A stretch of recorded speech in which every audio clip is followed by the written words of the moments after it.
हे रोप छोटं आहे, अगदी 2-2.5 वर्षाचं हे रोप आहे. जांभळाच्या झाडाचं विशेषता म्हणजे या झाडाचे पानं, फुलं, साल याचा औषधी वापर केला जातो.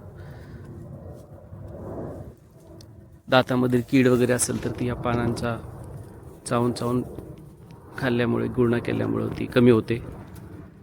आणि फळ स्वीट असतात, मधुर असतात. तसेच डायबिटीजसाठी, मधुमेह ज्याला आपण म्हणतो डायबिटीज, तो जो आजार आहे त्याच्यामध्ये याचे बियांचं चूर्ण वापरलं जातं.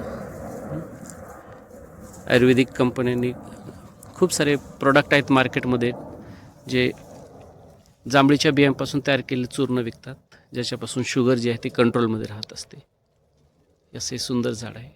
नेटिव्ह वृक्ष आहे हा, इंडियन आहे. भेटूयात पुढील व्हिडिओमध्ये. तोपर्यंत काळजी घ्या, स्वतःची काळजी घ्या, झाडांची काळजी घ्या.